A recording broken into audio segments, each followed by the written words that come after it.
Hello there, welcome back to Your Agenda programme here. Georgia speaking.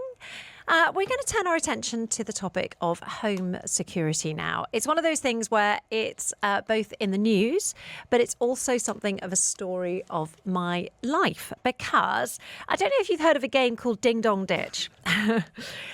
Kids play it. Basically, they ring a doorbell and then they run away. Well, in my community, they can't play it anymore, because loads of my neighbours have got these special doorbells that basically record or start recording as soon as anybody crosses their pathway, steps onto their door frame area. Why can't I remember what the word for door frame is? There. Nope, still not going to come. Interesting. Clearly, it's going to be one of those mornings. Anyway, if you go near their door, the doorbell turns on and records it. There's a phrase for it, and I can't remember it. It's going to kill me for the next 2 hours until I suddenly come out with it. Anyway, they can't play it anymore because they get recorded. And hilariously, somebody in my group recently shared 2 videos of children attempting to shield their faces, but clearly, recognisable, instantaneously recognisable, trying to, playing Ding Dong Ditch. And people were either deeply amused by it, I fell into that category, or horrified and furious that children should act in this manner. I was just relieved that it wasn't my kids this time, because a few years ago it was then. And it sort of, that reminded me, that sort of chimed with me when I read this article in the newspaper about how Ring is introducing, so there's one of them's called Ring and one of them is called Nest. They're basically doorbells with cameras. And one of them called Ring, they have what they're calling a new AI lost dog feature. And they promise to reunite missing pets with their owners by using this doorbell camera footage. And, this is a lovely idea. Here, let me play you the advert. You'll get the gist. This is Milo. Pets are family. But every year, 10 million go missing. And the way we look for them hasn't changed in years. Until now. One post of a dog's photo in the Ring app starts outdoor cameras looking for a match. Search Party from Ring uses AI to help families find lost dogs. Since launch, more than a dog a day has been reunited with their family. Be a hero in your neighborhood with Search Party. Available to everyone for free right now. Join the neighborhood at ring.com. A dog a day has been found. I mean, it's lovely, and there's definitely a sort of real feel-good vibe there. But to be honest, to me, it feels a bit creepy. I do a lot of walking around. Whenever I'm on the phone, I'm a bit of a fidget. Whenever I'm on the phone or I'm having a meeting, I walk around the compound a lot. I also have a dog, which means I have to walk the dog around the compound a lot. And it feels a bit weird that as I'm walking along, various doorbells are recording me, ding, ding, like eyeballs everywhere. Like it's worse than people behind net curtains. Yeah, I just don't like it. I don't like it. It makes me feel very uncomfortable. And apparently the global number of households with these smart security cameras is growing ridiculously quickly. Forecast between, by 2027 between 2023 and 2027, forecast to go up by 83% to 180 million households. Apparently, we've got 4.35% growth here in the UAE as well. So do you have one? I want to know if you have one. Why do you have one? We all know it's so safe here. Why do you have one? Is it to creepily watch me as I walk around your neighbourhood, maybe? Let's discuss the market. Amir Matazai is the founder and managing partner at the tech company Cormantis UAE. Done me the honour of joining me in the studio. Been sitting here for a really long while I drone on. Amir, lovely to see you. Good morning. Thank you. Still can't think of the word. It's not like mantelpiece, lintel. Porch. Porch. There we go. Thank you, Amir, for making my day and solving my word crisis. There's a word for it when you can't remember the word crisis as well. Mind block. Amir, are these devices popular in the UAE, or is it just the creepy people in my neighbourhood? No, they're fairly popular. Personally, I also have. You're a creepy person. Yeah, but I only have indoor. So. You only have them indoor. Okay. Yes. Okay, so they're very popular. Are they cheap and easy to install? How much are they setting people back? They are fairly cheap, a couple of hundred dirhams. You can get it either off Amazon website, or you can just walk into Virgin Megastore and pick one. In fact, Ring is one of the most popular ones. They're very good. Yeah. Quality-wise. Yeah, I mean, I've seen the footage. It's crystal. I mean, it's better videos than I manage to record of my children when I'm trying to get them to pose. I mean, how do they actually work? Am I being recorded as I walk the dog? No, not all the time. It's Reassuring. based on the proximity to the doorbell. So essentially, if we're talking about the doorbell or any of the cameras, either indoor or outdoor, generally the way they're set up is that they will start recording. They are watching, but they are not recording anything until you reach a certain proximity or certain intention box that's set, a certain perimeter that is defined by the user. So when you walk into the frame, the camera sees you, but it's not recording. But when you approach, then it starts recording. And of course, when you ring the doorbell or stay in the zone for a longer period, it records and notifies the user. You said something interesting there. They're always watching, but Yes. not recording. Yes. So that is the case. They are eyeballs on the street, effectively. Well, it depends on the type of camera, but yes. Some cameras have a motion sensor, which basically means that the camera is off to preserve battery, essentially, but they could be powered by electricity, just a power lead. And if that's the case, then it's faster to continuously watch and then record when needed. When it's battery powered, they have a proximity sensor, and that proximity sensor kicks in and turns the camera on and starts recording. Okay, so I find them creepy. I'm trying to dissect that feeling, why I find them creepy. Are there any sort of recorded security concerns around them? Can they be hacked, for example? Could they be used for nefarious purposes as well as to improve your security? Yes, of course. There are websites that you can search up where you can see all the cameras. That unfortunately, what happens for ease of installation, generally what happens is that the cameras are set up with basic username and basic password, meaning you can basically get up and running quite fast. Within 10 minutes, you're up and running and you're happy.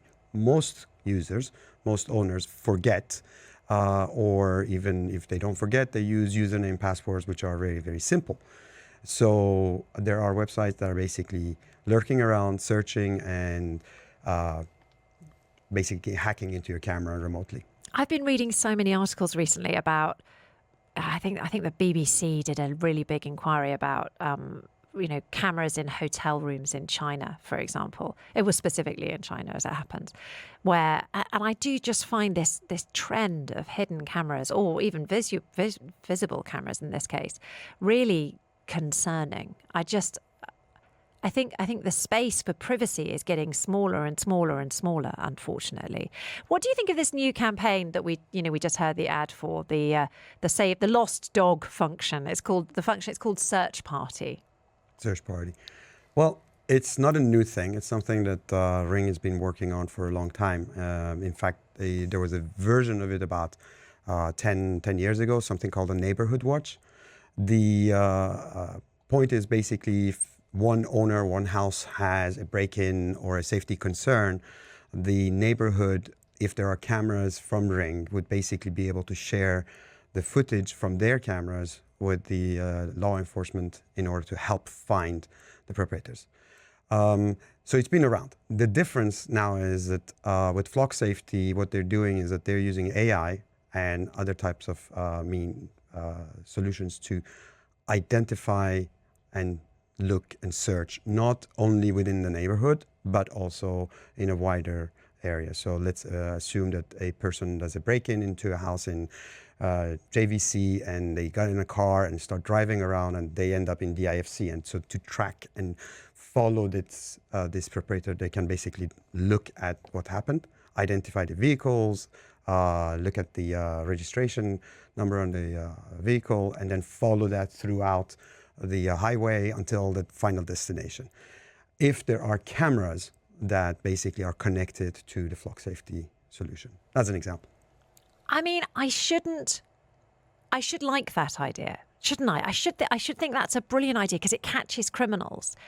It is a brilliant idea, and it is, in fact, in functionality here in UAE already, but it's managed, owned, and operated safety and security by the law enforcement in UAE. We are safe, quite literally, because there is a significant amount of cameras watching. When you're driving on the Sheikh Zayed and you see all the speed cameras, they're connected to a central station, and they know which vehicle goes where. Salik, registers your vehicle when you pass these different toll gates. And all of these things are out there already, but they are managed by a government entity that can be trusted. That's the difference, isn't There it? is a huge difference. Whereas there is a rather than private some company that owns a cloud service somewhere where we have no visibility. And I think in this case, what happened was that the Flock security came under scrutiny because of the sharing of the data. And in the fact, I think they were planning to open their services in UK. Now, as far as I understood, Flock Safety is not a UK-based company, and so they don't owe any kind of responsibility to the UK government. And so that means that video footage, information from people living in UK will be shared on cloud service with a US-based company. That's unfortunate, but that's basically, I think, violates the sovereignty of UK and the residents there and the privacy. Well, because then you end up with a situation where, of course, that data isn't only useful from a sort of security perspective, but it's also very useful for advertisers and marketing companies, because once they get a sense of patterns and then they can and movements, then they can direct ads accordingly or marketing services accordingly. There's one other thing. Oh, I can't talk to you about it. We haven't got time. But I mean, just what I might do is keep you with me, actually, because I want to just very briefly talk about the kidnapping case in the United States, where Savannah Guthrie's mother, Nancy Guthrie, was apparently kidnapped from her home in Tucson in Arizona. And the doorbell camera footage there has been a key piece of evidence. We're just going to chat about that very briefly when we come back from the break, if that's okay. Plus, we're going to find out about the legals of this recording. You know, was it legal for that person to put the video of those children playing Ding Dong Ditch on a WhatsApp group, or are there privacy issues around that as well? What are you allowed to do with this footage? More on that in just a minute. Plus, I'd love to get your comments, 4001, or you can WhatsApp me 04871 5500. More of The Agenda is coming up next on the UAE's #1 talk radio station, 8. Hello, welcome back to The Agenda. Yep, we're talking about the rise in home security cameras on the show this morning. That's because they are soaring in popularity. I wonder if you've got one. Do you have a doorbell that records your threshold, your doorstep?